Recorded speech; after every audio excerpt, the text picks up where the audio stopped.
Lakers last night. And it's one game. I'm not finna get overly, start buying, playoff tickets or anything like that. No, I don't know. You might. I'm not gonna, put any time request any time off for June. They're gonna have a parade, Skip. But I did like what I see. I'm gonna give it a 5. I'll give it a 5. I think D'Angelo Russell is a better fit with AD and LeBron than Russ is. He's really good at the pick and roll. He got a herky-jerky motion that he can get to the rim, and even if he doesn't, he's going to get fouled. He got a lot of foul calls last night because of that motion. He's a better shooter on the outside, although I think Russ probably is a better defender than D'Lo. But I thought they played well. I thought AD was a monster again, crashing the glass, blocking shots, playing really good on both ends. LeBron was, 7 of 14, 0 of 5. They were terrible from the free throw line. They missed 14 free throws. This game really shouldn't have been that close if they could make free throws. But I like what I saw, Skip. Overall, 30th starting lineup. Hopefully, this is the last starting lineup that we see unless LeBron is load managing, unless AD is load managing. Hopefully, we don't have another situation where we got to see another starting lineup. I like this starting lineup. Malik Beasley did make a couple of threes, Skip. And so I like what I saw. The question is, it's only one game. Now they got a long break, Skip, All-Star weekend. I don't think they're probably going to play until, Thursday of next week, something like that. So they get some time off. Yep. But I like what I saw. And there are 2 games out of the 10th spot, 3.5 games out of the 6th spot. We'll be in the playoffs. Well, I hope you are. Yeah, no, I need after to hope. what I saw last night. Hope. It would be all-time shameful after what I saw last night if you missed the playoffs. I think hope is a female name in the Bible, if I'm not mistaken. Am I correct, Skip? There are a lot of hopes. So, yeah, okay then. Well, we don't need hope. Shannon Sharp. We got GOAT. I'll leave that alone for the day because I'm going to be nice today. I'm going to a 9 on the impress scale because Shannon Sharp, that was by far the best your Lakers have looked all season long. And it feels like it has been a long season for your Lakers. We're 70% into the season. Yes. And finally, they blew out a team they should have blown out. There's no Zion. There's no Larry Nance Jr. They should have blown them out. They were sort of begging to be blown out early on, and they got back in the game at halftime, and then you started to push down on the accelerator, and early in the fourth quarter, LeBron said, I got this, and he attacked the rim 2 or 3 times, and all of a sudden, the Pels said no mas. It was a beautiful thing to watch because I got to tell you, as a guy who watches every single dribble of your Lakers because of LeBron James, it was a pleasure to watch your Lakers last night without Russell Westbrook. I think you would agree. It was just a pleasure to have the cloud lifted off because the best number in this whole stat sheet is I'm looking at D'Angelo Russell started the game last night and played 28 minutes. And he had 1 turnover for the night. That's the most beautiful stat on this whole box. He had 1 turnover because I am sick and tired of watching Russell Westbrook have 5 or 6 or 7 or 8 turnovers, and we come in here and do a Russell Westbrook Memorial turnover blooper reel day after day after day. I got no blooper reels today because there weren't any bloopers. LeBron did have 4 turnovers, but he hasn't played now for whatever it's been a week, and he looked a little rusty, and he's trying to get his legs back under him. And I don't know what's going on with his foot. It changes every night. Last night they reported that it's actually an ankle injury that is affecting the foot. I don't know, but whatever. He looked fine last night. When he decided to attack the rim, he looked like he had his usual explosion. Didn't you see him take the shoe off on the sideline? I guess so, but I don't know if he's just trying to build in. Man, there you go. See, there you go. All I know is this was a brand new night with a brand new starting lineup, and it was highly impressive that you started. As I looking at the box score, you started D'Angelo Russell, Malik Beasley, and Jared Vanderbilt. 3 new players in your lineup thrown into the fire with LeBron James, who is not easy to play with. He's easy to play with as far as he's the best passer in basketball, but it's hard to sort of measure up alongside him. And guess who was locked in, plugged in, switch on last night? AD. He came to play. And he put up numbers, like you just said, where you say, oh, there he is. 13 to 17. 13 to 17 for 28 points with 10 rebounds and 5 assists. That'll work. If you get that every night, you're going to be in every game. You're going to win a whole bunch of games because he's at least a top 10 player, if not a top 5 player.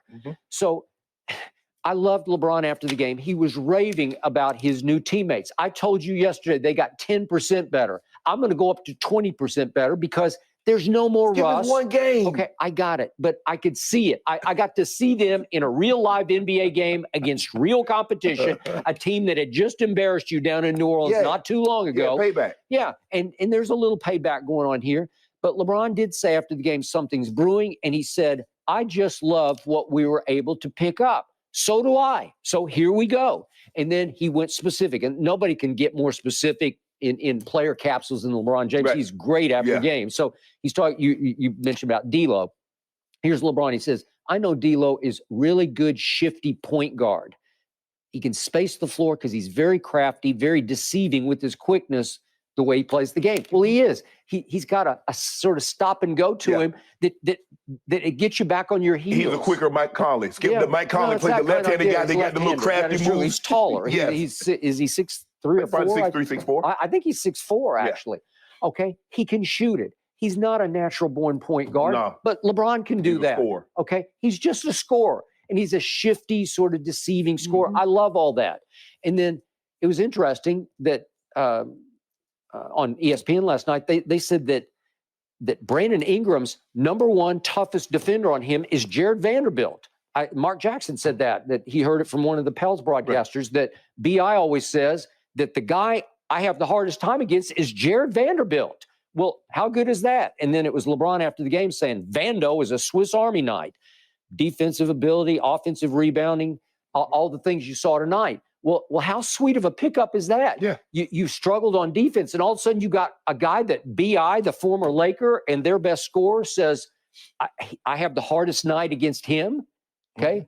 Don't you love that? Yeah. And then I told you Malik Beasley when we were in Arizona, if you look hard at his numbers, he has the third most three-pointers made over the last 2 years to Steph Curry and Buddy Hield.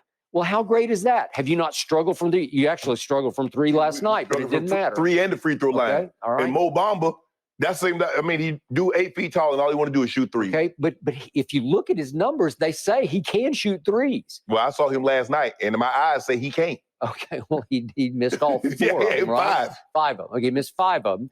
Thomas Bryant was a pretty good three-point shooter, but when I looked at their numbers, they were about the same. I think he's like a 36%. Yeah, but I'm saying, but TB wanted to be down. He wanted to bang. He was getting offensive rebounds. Yep. He was putting it back. He had a stretch there, Skip, where he was 30 and 17 and had some big numbers. Look, Skip, I'm not going to this one game. Check back with me after they get like 6 or 7 games in, maybe 10, because they got 23 games left now after playing this game last night. Let me get 10 games in. And I'm going to be bullish or I'm going to be bearish. Okay. You should be bullish. you should love what you saw because it's so much better than what it was. I'm with you. I'm not going to go to championship level just yet, but it's got potential. With LeBron playing at this level, right? Age 38, year 20, with AD showing you what happens when he decides to actually play basketball. Yep. With all those new pieces and 3 of them in the starting lineup, which means you still have Austin Reeves coming off the bench. You know what? He's just a basketball player. Right. He just makes plays. His little touch passes in the lane on little pop things on fast breaks. He knows how to play. Yeah. LeBron trusts him. He'll make shots. He'll make driving shots. He'll make fallaways. He'll make 3-point shots when he gets fouled, as he did last night. Right. He does a lot of little big things. And Troy Brown still comes in and makes threes, right? Yeah. And you look at Schroeder, I know he goes hot and cold, but he still made 2 or 3 nice little plays last night. He did. I like him coming off the bench. So what is not and Hachimura, he's a pretty good NBA player. Skip, it's one game. And I've seen guys be consistent one game, and then all of a sudden for 4 or 5 games, they don't know how to play the game of basketball. So I'm not as excited as you are because I need to see more of it. I'm not going to put all my eggs in the one basket and then trip on my way to the market. That's not going to happen. It's one game, Skip. You know it's one game. I know what you're trying to do. Okay. You're trying to build this up. Okay, I'm trying to say you should have no more excuses because we didn't have no excuses anyway. When you got AD and LeBron, I don't give a damn who else you got. Me, you, and Jen could have filled out the starting lineup and you're supposed to make the playoffs. You got 2 guys that's top 75 players. Thank you. One guy is universally regarded as 1-2 and the conversation is the best players of all time. That should be enough. Preach to the choir. I'm the choir. I'm with you. I've been saying all year, This team has led the NBA in underachievement. You're still 5 games under 500, but you cleared the decks. No Russ, no Pat Bev. Darvin Ham's freed psychologically of having to juggle those balls because they're handfuls for a young coach, a first-year head coach. So all of a sudden, he looks happier. He talked about Q of L, quality of life. That was a win last night that allowed him to heave a sigh of relief and go into the break thinking, you know what? We got a shot. In my first year of head coaching the Los Angeles Lakers, we got a shot. So now you got 23 games left. You think they could win? What was your count yesterday? 16-7. Okay, 16-7. I said 17-6. They're just good enough. Did it not fit together last night? Did it not look like it worked to you? 43-7. Okay, so that means we'll be 43-39. Okay. But in the West, that's a pretty good number right there, right? Yeah, for sure. The West is begging to be won by somebody. I know Denver beat Dallas last night, but there was no Kyrie. We're going to talk about that. Denver is pretty good. I don't think they're invincible. I don't think they world beaters, no. Okay, they're not. Memphis talks a better game than they play. Yes. As you well know. Okay, so again, Josh says, I don't fear anybody in the West. Well, trust me, Josh, nobody in the West fears you either. Absolutely. Right? Okay, so now we go down to Sacramento. I love Sacramento. I love De'Aaron You love Phoenix now. All of a sudden, they got KD. Well, now they have the biggest 7-foot-tall X factor in the history of this game. But it's hard to throw it together and say, "Poof, take off." Right.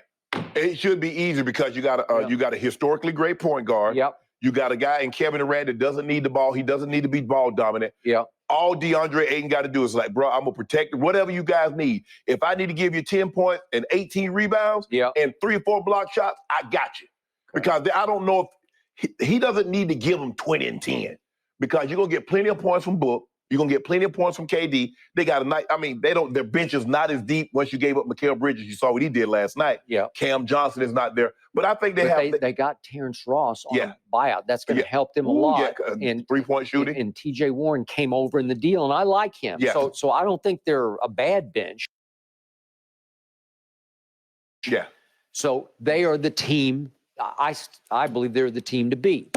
But last quick point, I got to make note of this because he is the all-time greatest scorer in the. But I thought you weren't going to do this. Okay, well, just one small point. I knew you was going to do it. End of third quarter. Hey, LeBron, you got to be better than this. You just can't do this. You can't. He's at the free throw line. He does his routine, takes his deep breath, and he wanted to be perfect. He wanted to switch it, Skip. It happened. But you told it was nothing but net because it hit only the bottom. But you said you weren't going to do that. You said you was going to be positive today. I know. You said you had no blooper reel. But that's a blooper. I know, but it jars me when the greatest scorer in the history of the NBA shoots a free throw air ball, and I'm like, how could you do that? I just want to make sure How could you do that? I just want to make sure I'm hearing you correctly. Yes. No other historically great player has ever airballed a free throw.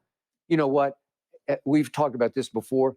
The really good free throw shooters, or let's just start with Jordan. Let's go Michael Jordan. So he's never airballed a free throw. I don't think he's ever No. I don't know that. I didn't keep count of if he ever airballed. Yeah, you should.